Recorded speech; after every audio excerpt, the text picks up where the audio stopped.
Very good afternoon, everybody. Welcome to the deep dive. Great to see you.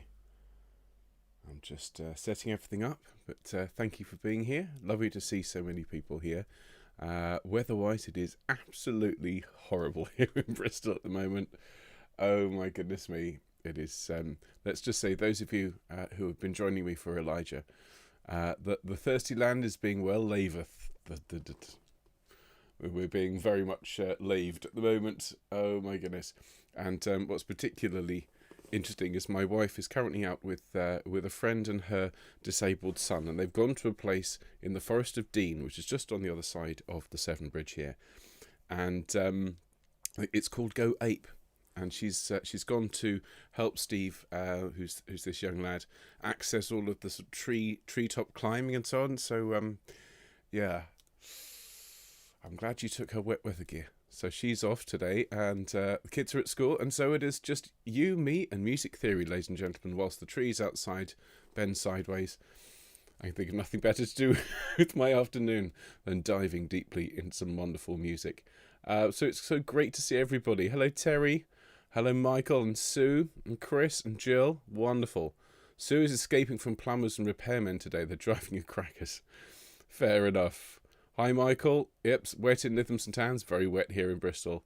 Hello, Judith and Glenys and Julie. How's your hemiola, Julie? Is it healed?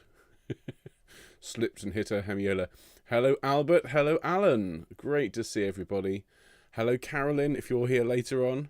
Hope you managed to get the grandson. And hello, Anna. So, everybody, we're going to be starting on time, about 10 minutes. But what I've decided to do, it's just, if you have any specific questions about anything that's been going on the last few weeks, musically speaking, if you want to let me know, I'm very happy to answer them now. I had I had a message from Albert this morning asking me to explain Neapolitan sixths. And if you thought hemiolas were fun, just wait till we get into Neapolitans. The ice cream jokes alone are worth the wait. And yeah, so if you're here, Albert, yes, you are here, aren't you, Albert? So if you've got my email, just explain, just very quickly, and I will go into this in more detail in a future session. So don't feel if this isn't immediately clear. But we've been talking about cadences. We've been talking about perfect cadences or authentic cadences. And last week we were talking about that progression where you go chord 2, chord 5, chord 1, or this. Sounds fairly common. You can also use chord 4, 5, 1, and they're very, very similar. Okay, there's 2, 5, 1, and there's 4. Now, the only thing about that is it gets a little bit boring, particularly when you're in a minor key.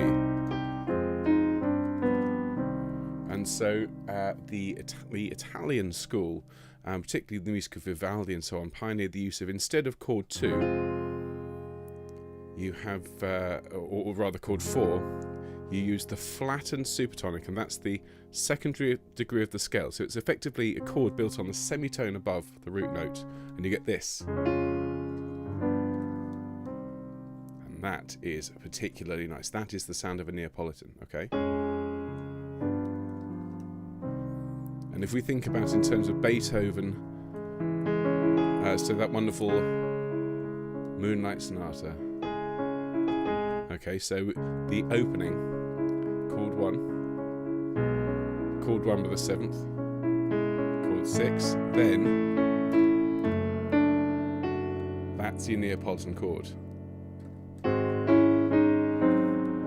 Okay, so we will go into more detail. Have a look at my email, and I hope that makes a little bit of sense. It's basically a Neapolitan chord is a chromatic way of substituting chord 2 or chord 4 to make it a little bit more poignant, a little bit more interesting.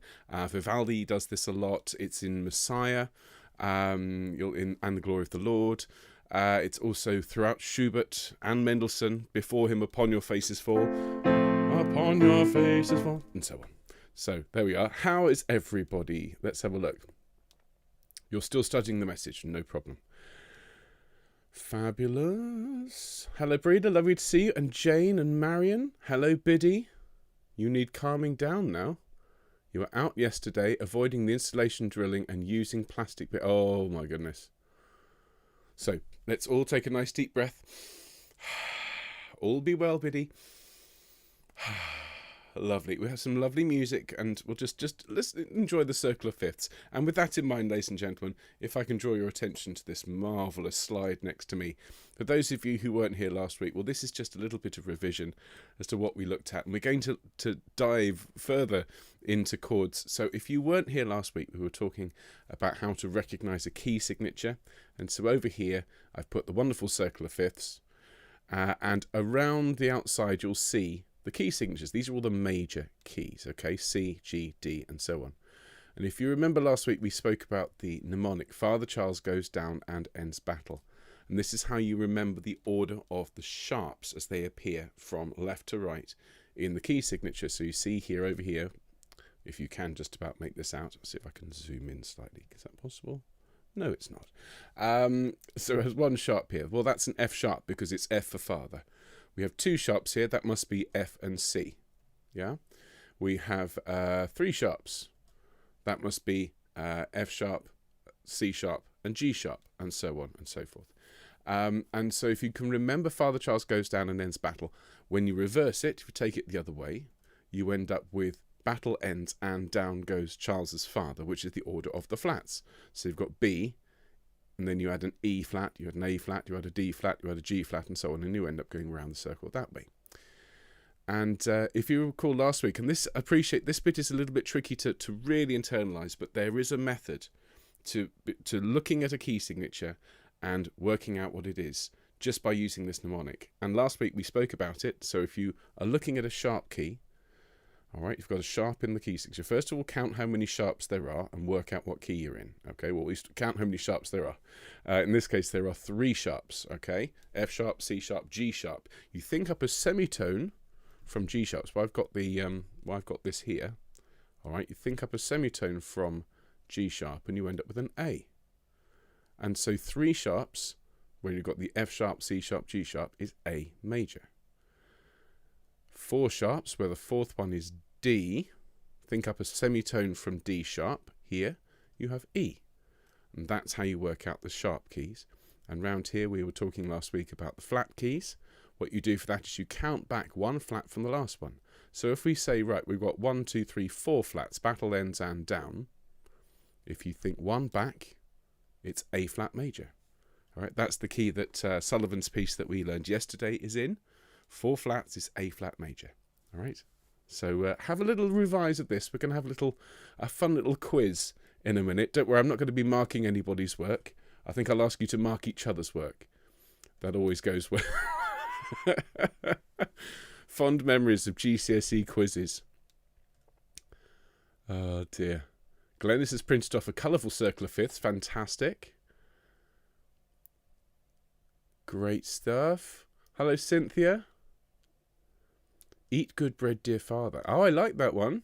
Eat good bread, dear father. Well, I learned every good boy deserves Frosties.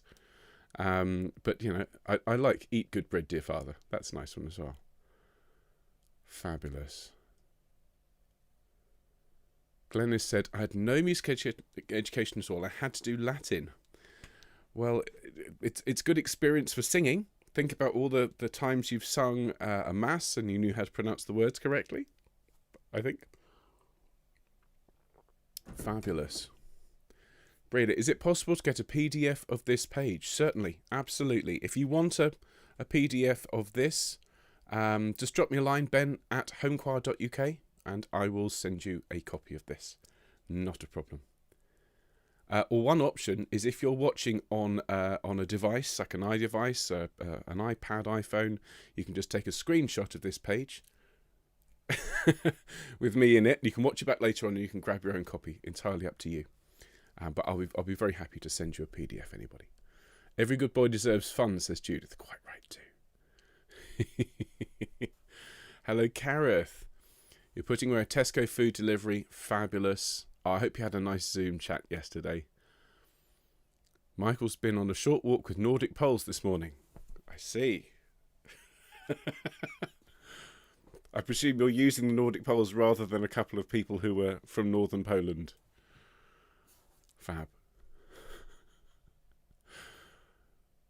Excellent. Well, look, everyone seems to be having fun. So Cynthia is on lesson 1 piano online. Just fingers and numbers at the moment. Fab. Well, no, the thing is, it's all of this stuff. Learning an instrument, learning how to sing, learning how to write music.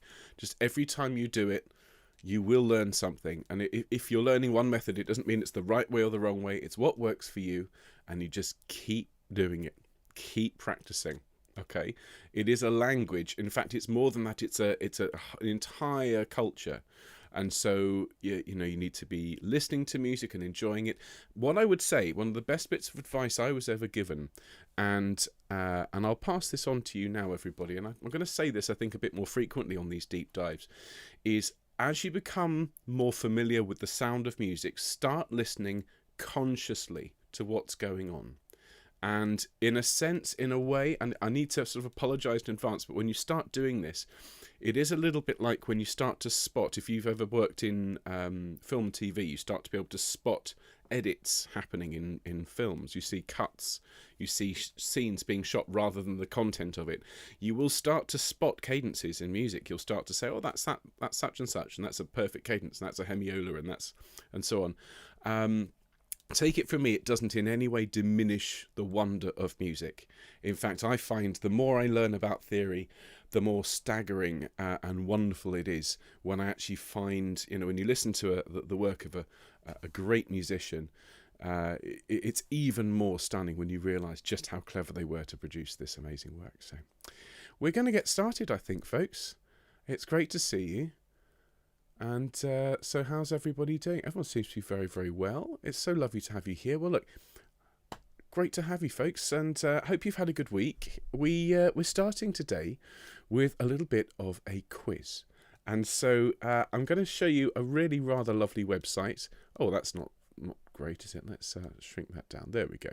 So this website, this is musictheory.net. I'll show you here. Musictheory.net. Okay, this is a free website. It's a great resource. I used to use this a lot when I was a teacher. So I'd have classes come in and I'd say, right, everybody, let's have a bit of a quiz. Oh, so I'd say, okay, so what's the key signature here? And I wonder if you folks can have a little think. You can write it in the comments if you like, but just based on what I was just saying before we started, we're looking at sharp key here. We have two sharps in the key signature. We've got a treble clef and we've got a bass clef. All right, don't worry about that. They're both the same key. If you remember, this clef here indicates that line is a G, and that's the G above middle C. And this clef means that this line here that's an F, and that's the F below middle C. But really, we know we've got two sharps, and the first two letters, well, it's Father Charles, so we have F sharp and C sharp. And if you remember from last week, there's a method, so think, what is that key, ladies and gentlemen? I wonder if anyone's going to put it in the comments. Well, the lovely thing about this website, by the way, is if you just randomly guess, let's see if that's A flat major. It says, no. Oh, hang on, I'm clicking in the wrong place. A flat major. No, it's gone red. It's not A flat major. So let's see. Can anybody spot for me? I'm going to have to get your comments up. Breeder has said D major. Let's find out, shall we? Correct. Well done, Reader. Excellent. Top of the class. Well, here we have no sharps, no flats. Well done, Terry and Albert. Lots of people know. Julie's seen it as well. Fabulous. All of you, top of the class. Hello, Lewis. Music theory time. What's great is that Lewis is one of the few people who comes along to whom I have actually taught GCSE music. So welcome back, Lewis. I've got some homework, I think, from 2005, which I need to get back to you. So we have no sharps, no flats. This is C major. Okay, so I'm going to click here on C. Just remember, 0 sharps, 0 flats. It's either going to be C major or A minor, and we'll talk about the differences soon. Here we have 3 sharps, everybody. 3 sharps. Who can give me an advance on that? Biddy got the last one right. So did Sue. Fantastic. Well done. So 3 sharps. It's Lewis's birthday, everybody.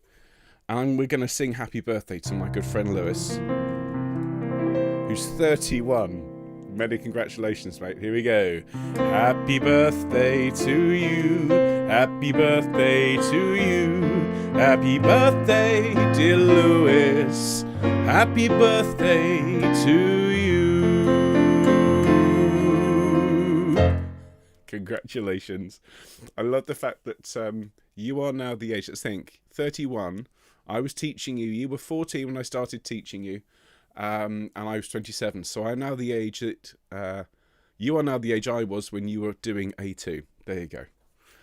A major. Well done, everybody. It is indeed A major. Let's do one more. Let's have one more of these and find out if we're right. Oh, and the website's frozen. Oh, it's giving me C major again. Okay, 3 flats. This is the last one before we get on and look at some deep dives. So what do we think about 3 flats, everybody?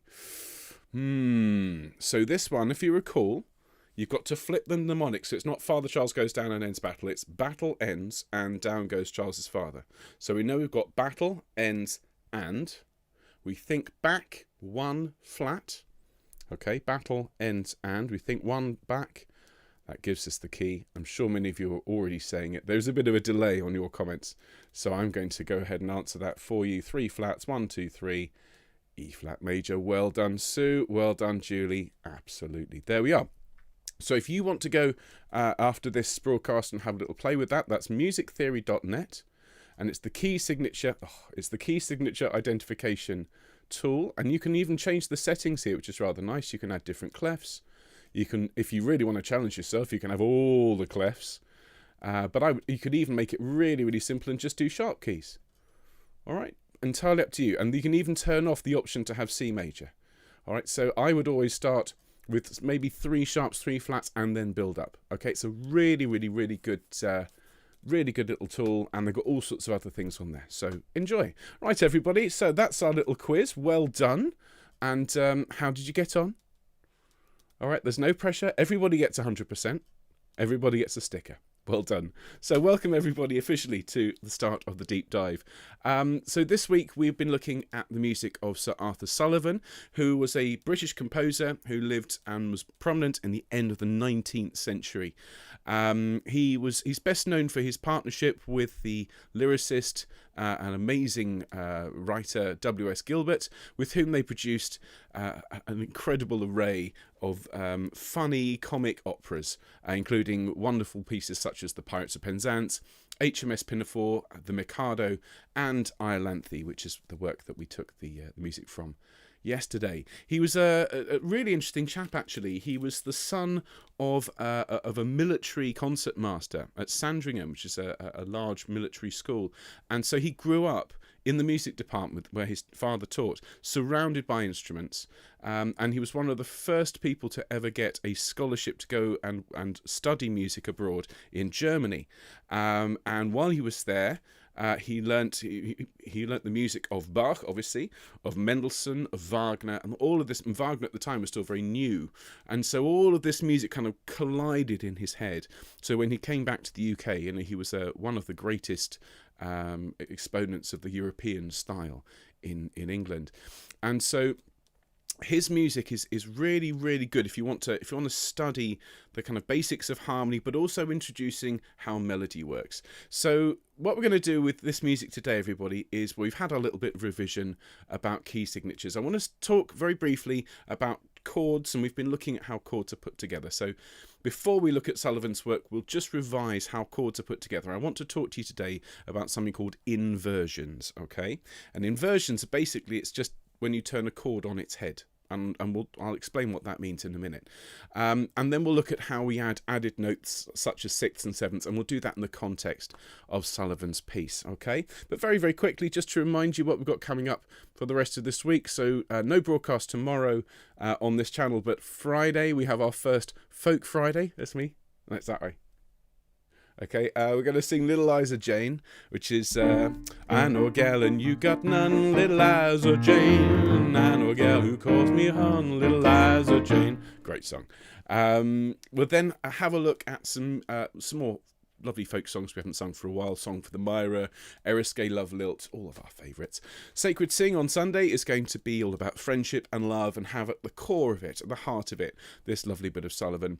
Next week we're going to be launching the Mozart Ave Verum Corpus recording video. So this channel is going to produce its first mosaic video of singers. I can't wait. I hope you're all going to take part in that. It's a tiny, tiny bit of recording. I'm not asking you to record, I don't know, for example, an entire massive work. work. I mean, who in their right mind would ask people to record massive work like Messiah or Elijah or something like that? Pfft, no. Just a little something. So that's going to be coming out on Tuesday, and next week the Classics and Trad piece will be a gorgeous piece by Orlando Gibbons called The Silver Swan. Can't wait. Just one more thing. Thank you so much to all of you who joined Patreon. Most of you are here. It's wonderful and just hugely encouraging and supportive to me. Thank you. We really do appreciate it. If you are interested, one of the things that we're saying thank you to people with is a little folder of MP3s, 20 of the best of HOMECHOIR, which is not available in any stores. So if you want to sing along with some of our favourites, that's available through Patreon. So thanks, everyone. Now then, let's get on with it, because there's lots to talk about. So I'm going to start off by revising our chords. Bear with me a moment, everybody. A little bit of shifting around. Haha, right. So we've been talking over the last few weeks, ladies and gentlemen, about how chords are created. And I'm just going to very quickly rewind right back to the start. If we start with this note here, this is a single note. Oh, that's quite loud. Sorry. Oh, that's very loud. I'm just going to turn that down. Let's see. Let's try that again. That's better. Sorry, folks. So that note on its own, that is a pitch on its own, just one voice. And as with people's voices, if you add another pitch, if you add another note, so I'm going to add a note down here, you get, it sounds stronger than just one voice on its own. If you add a third note, then you have something interesting. You have a chord. And we've spoken about the idea of play one, miss one, play one, miss one, play one, to give you that triad. So we've got, if we build one of those, C, E, and G. Okay, I hope everyone's with me so far. We've been talking about triads and using the key of C major just because it's simple, its own all white keys. C, E, G gives us that triad. Now, what I want to talk to you about today, ladies and gentlemen, is this idea of inversions. And inversions, well, inversions are a way of reducing the number of chords that you're using, but making them more interesting. Okay, because if you just keep with everything in what we call root position, and these chords here on screen are in root position. Okay, we've got C at the bottom here, so we've got and then chord 5 is in root position. It's just a bit heavy. Gets a bit plonky.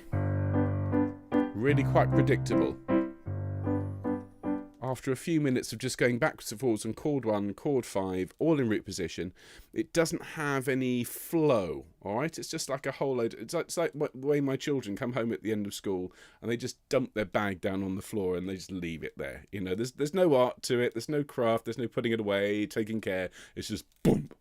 And everything in root position is that sort of dollop, bang. So what we can do with chords and with harmony is we can change the order that the chords are built with. They're still the same chord. If you take a C and an E and a G and you put the C, instead of at the bottom of the chord, you put it at the top, well, you've still got a C chord, but it's just built differently. So if I just play that, if I play you a C, E, G, there's our triad. Now I'm going to put the C, I'm going to take it up an octave, and I'm going to play E, G, C. And that's still a C chord, but it's got an E at the bottom. If I now put the E at the top, we've got G, C, E. It's still a C chord, but it's just ordered slightly differently. And if we have a look here, if I change the order here, so I'm going to take out some of these notes. I built a chord to sort of illustrate, but I'm going to take out everything but one note. So we've got here C in the bass, got an E in the tenor, we've got a G in the alto, and a C at the top. Okay, so that's a C major chord. Now what I'm going to do is I'm going to put the bass here. I'm going to put the bass up to an E. Okay, now the next chord is also a C chord. We've got an E, we've got a C, we've got an E, and we've got a G. Now there's a rule I'm going to tell you about now, which is doubling the third of the chord, so in this case it's E, isn't very desirable. It doesn't sound very good. So just to abide by that rule, so I don't annoy my harmony teachers past who are watching me over my shoulder, I'm just going to move that E down to the C. And we'll talk about doubling thirds and all the rest of it another day. So now we've got two chords, and if I just play them one after the other, I'm just going to come back over here to my control line here, and we just listen to these first two chords. Here's the first one, and second. Now you can hear it's they are still the same chord.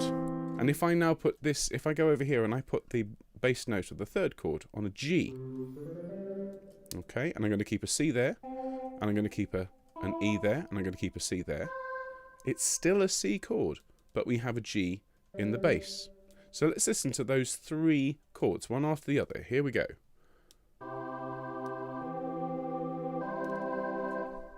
There we are. And they are all C chords. And the last one is also C. So if I play you, this is a little sequence. It is all one chord, but I'll do that again. And it's a lot more interesting than just playing them all in root position, isn't it? So what we're doing here is we are inverting the chord. Okay? Root position is the root note of the chord in the bass. First inversion is where you move all the notes up by 1. So instead of having, for example, a C in the bass, you have an E in the bass. Okay, it's the first inversion. The second inversion is when you have the 5th of the scale in the bass. So in our case, this chord here, where we have the third note of the triad in the bass. So we've got a G, and the rest of the chord above, that's a second inversion chord. Okay, so root position, first inversion, second inversion. Okay, so already from our basic idea of chords, we're already starting to look at how composers can vary the shapes of the chords to make them more interesting. And if we carry that idea on, well, let's have a look at these bars here. We've got bars 3 and 4. And I'm sure you can already see what chord we're using, some of you anyway. But we've got chord 5 here, okay? And in the key of C, chord 5 is built on G, isn't it, everyone? Okay, so our triad of G, and I'm sure you'll remember, but let's do it together. It's G, miss 1, B, miss 1, D. G, B, D, okay? That's chord 5. And what I've got here at the moment is I've got a G in the bass, and I've got a D and a B, and I built this chord to just illustrate. I'm going to get rid of that. In fact, I'll put that on a D. Okay, so we've got G, D, B, D. And, you know, that's fine, but it's not desperately exciting. If we just listen from the beginning, you can hear the difference between the inversions now, which at least create a little bit of shape, and then the root position chords that will follow. Let's have a listen. And then,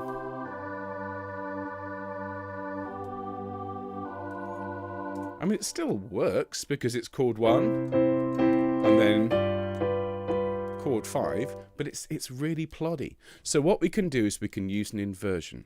Okay, so I'm going to move down. So here I've got C going to G, and it's ploddy. So instead of moving from the C to the G, I can use a Mozart trick, and you'll find this all over. Using an inversion instead of a root position note to just make the shift a little bit more subtle. And so instead of going all the way to the D, I'm going to go down to the B instead, which is just next door to the C. And I'm going to do that twice. And in order to do that, remember, I don't want to double the third, so I've got G, B, D. I don't want to have 2 Bs here. So I'm going to put this note here, this alto note, which was on a B, I'm going to put it on a G. And I'm just going to, I'm going to let that run. So I've got here D, G, I've got another D and a B. And this next chord, I've got a G, a D, a B, and a D. That's all good so far. This next chord here with the bass, I've got a B. I've got another B here, so I'm going to move that. But I don't want to put him on keep him on a D, because that's boring. He'll been there for a while. So I'm going to let the tenors here jump up to a G, give them a bit of fun, and then come down again at the end of the line. And here I've got the altos on a G. That's fine. I could put them down on a D so that the tenors and altos swap over, give them something fun to do. And then I've got the sopranos there on a G and a B. So let's have a listen to that. So this is basically 4 chords, first of all in C major, and then 4 chords of G major. But because I've changed the shape of the chords by inverting them, So instead of just using the root position, the root chord, the root note of the chord, I'm using either the third or the fifth of the chord in the bass. This is what you end up with. Here we go. Here's chord 1. Chord 5.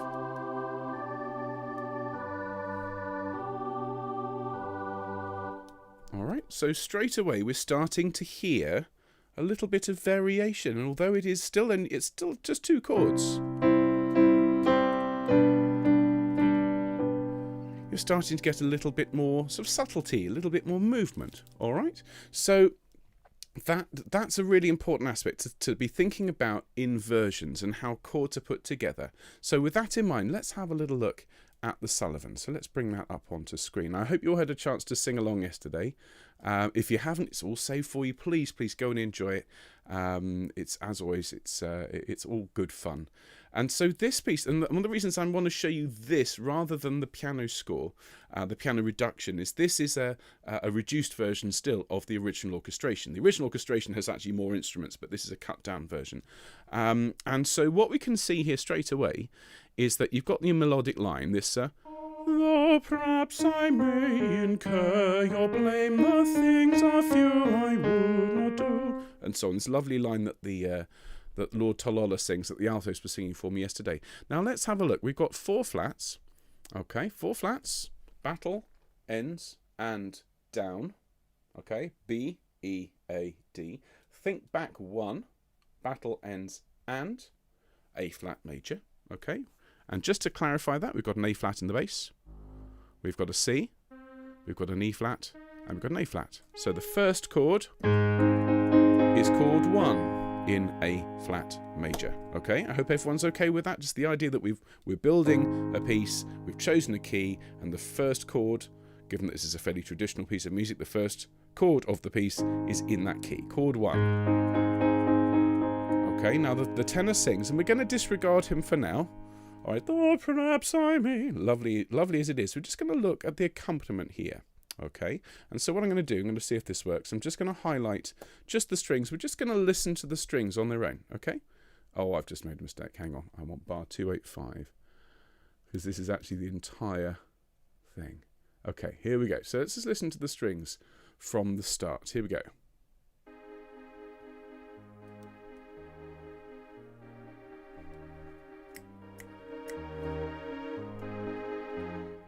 I don't know if you quite heard that. So I'm going to take that back and do that again. All right, what we're listening for is how the parts are moving and what's happening to the chords. Now, it's going to be a little bit of the previous movement in, because this is the entire Iolanthe, so bear with me a moment. If you don't know Iolanthe, by the way, it's lovely. Okay, right, so let's enjoy this one. Listen, and...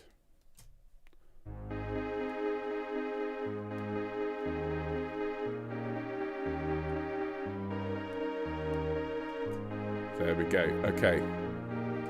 So the reason I wanted to play that to you is just to listen to this.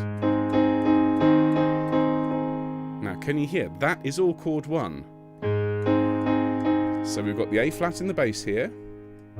Okay, and the chord above. Then we have an E flat, which is the 5th of the scale, or the 3rd note of the triad.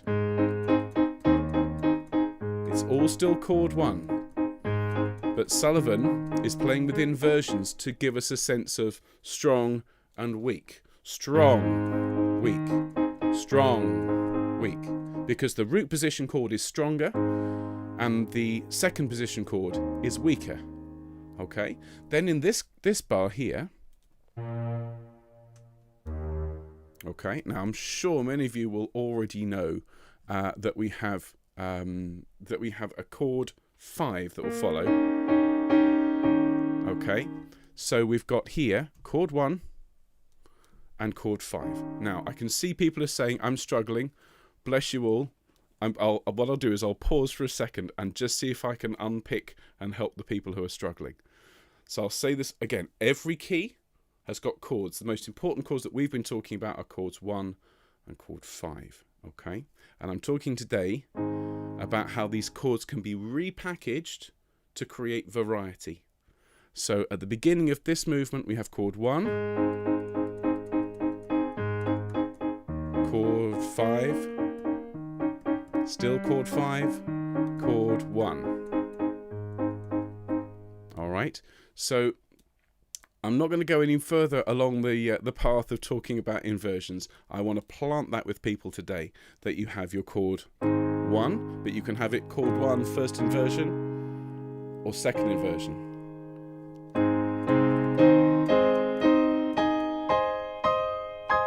And those are all the same chord, but just the note in the bass changes to give you that sense of strong, weak, or even weaker. Okay, so let's move on for now, and what I want to talk to you just briefly before we listen to this all the way through is the addition of extra notes in chords, and this is where things start to get really rather lovely, because at the moment we've been looking at triads. We've been looking, and if I build a triad for you, let's go back to the idea. That's still loud. If we go back to the idea of these 3 notes, there we are. There's our triad. Okay. So there is our triad. It's 1, play 1, miss 1, play 1, miss 1, play 1. Okay. Oops, other way. There we go. Play 1, miss 1, play 1, miss 1, play 1. That is our triad. And the triad on its own, as we've been discussing, can be used in various inversions. It's a bit like a primary colour is a triad.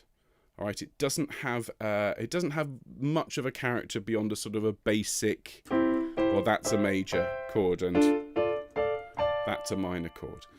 When you add a 4th note or a 5th note or a 6th note, you start to layer on complexity. And the way I used to talk about this is it's like notes are like people. If you have a note on its own, you have a musical line on its own, it's very individual, it's very personal, and can be immensely powerful and moving. Single voice, a single line, a solo flute, a solo lyre, playing that individual line is absolutely mesmerizing. 2 voices together can balance each other out, and there you have a conversation. Okay, if you have 3, you have something. You have something actually that's really quite powerful. You have a relationship. You have, perhaps if all 3 of those people are working together, you have maybe a project, a business, an endeavor. When you add a 4th note, when you add a 4th person, then you get a sort of mini community. You get a family, and with that you get a character. And so let's add another note to this chord here. Okay, we've got a C, which is we've heard the chord. C is the root note. If I play the 3rd above and the 5th, and then I play the 6th note of the scale as well, okay, that has a character to it, doesn't it? If I finish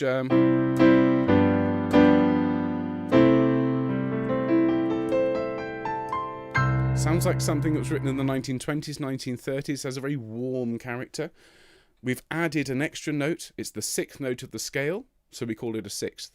If I move that note up to the 7th degree of the scale, so from C, C, D, E, F, G, A, B, that's a 7th.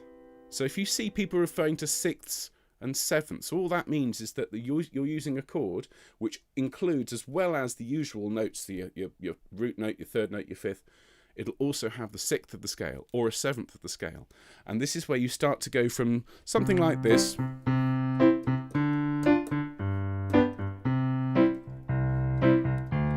to something like this.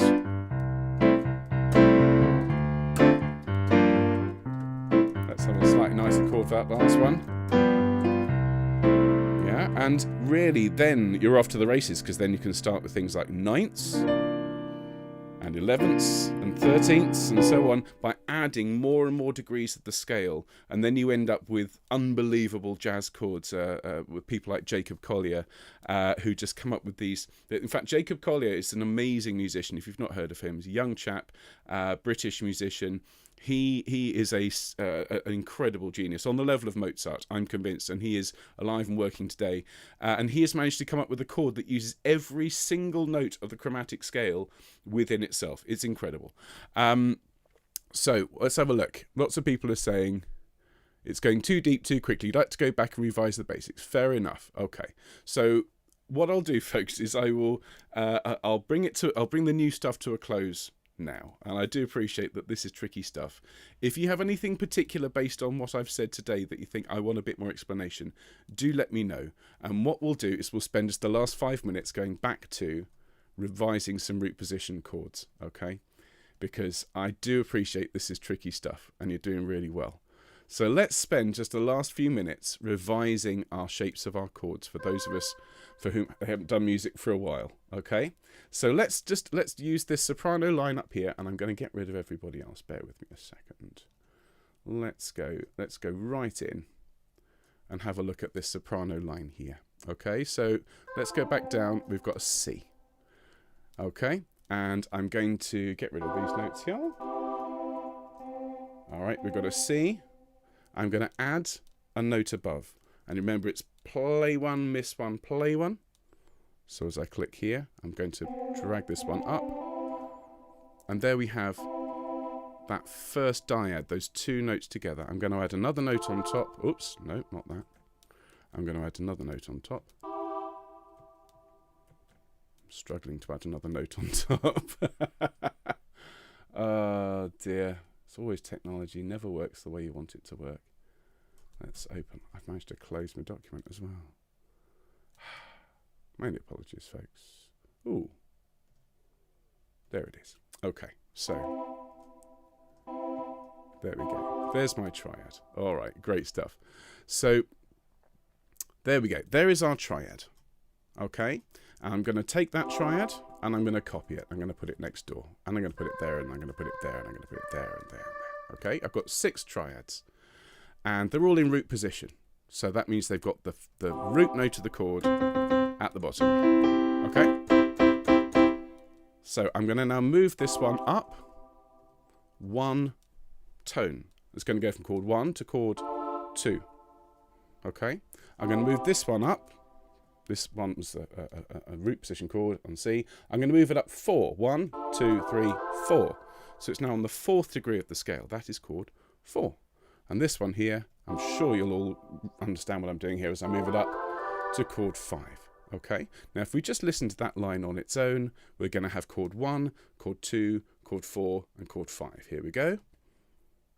Oh, no, back to the beginning. Try again. Here we go. There we go. I guess you'll say 1 and 2 and 4 and 5. Okay, all those chords are in root position, and of course we all know that song, I hope. And so what we've been talking about today, just to wrap things up, is that instead of having everything in root position, we've been talking about what happens if we put this note, for example, at the top. So instead of having C at the bottom, we have C at the top. And here we've got a D. So I'm going to put that at the top. It's still a D. It's just an octave higher. And I'm going to keep that note there. I'm going to keep that chord in root position. So what happens if we now listen to that? Here we go. Back to the beginning. Yeah, sounds a bit nicer actually. Sounds a bit more interesting, doesn't it? Sounds a bit more varied. If I put this F at the top, so instead of it being chord 4 in root position, it's now chord 4 in first position, first inversion, I should say. Now sounds like this. Oh, no, sorry, I just want that one line. Here we go.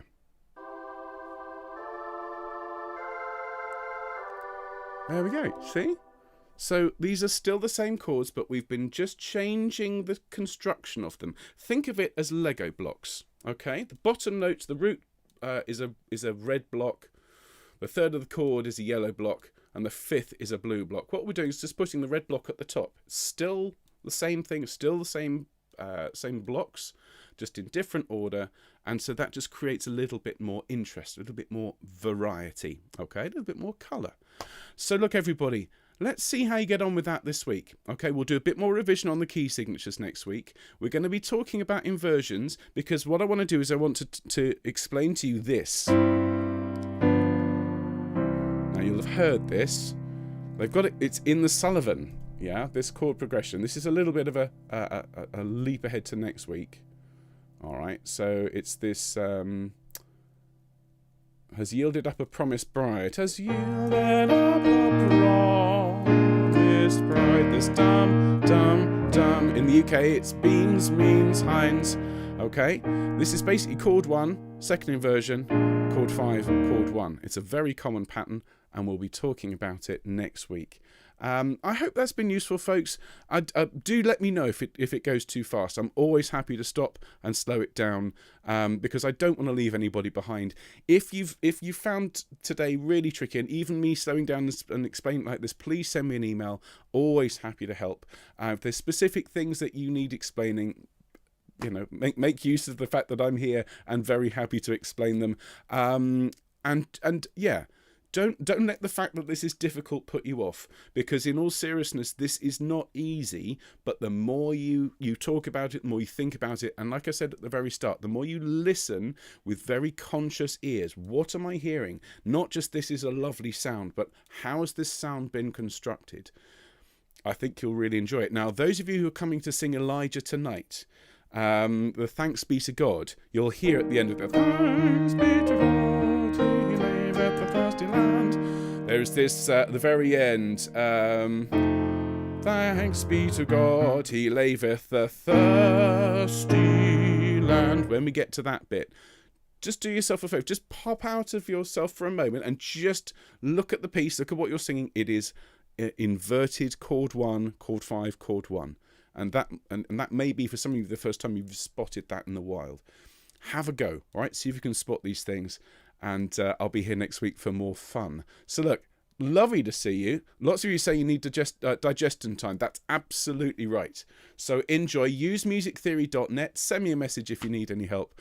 And in the meantime, I'll see you Friday. Okay, don't forget, national costume. I've already been sent some wonderful pictures of people in Morris dancing outfits, and Julie modelling the national outfit of Canada.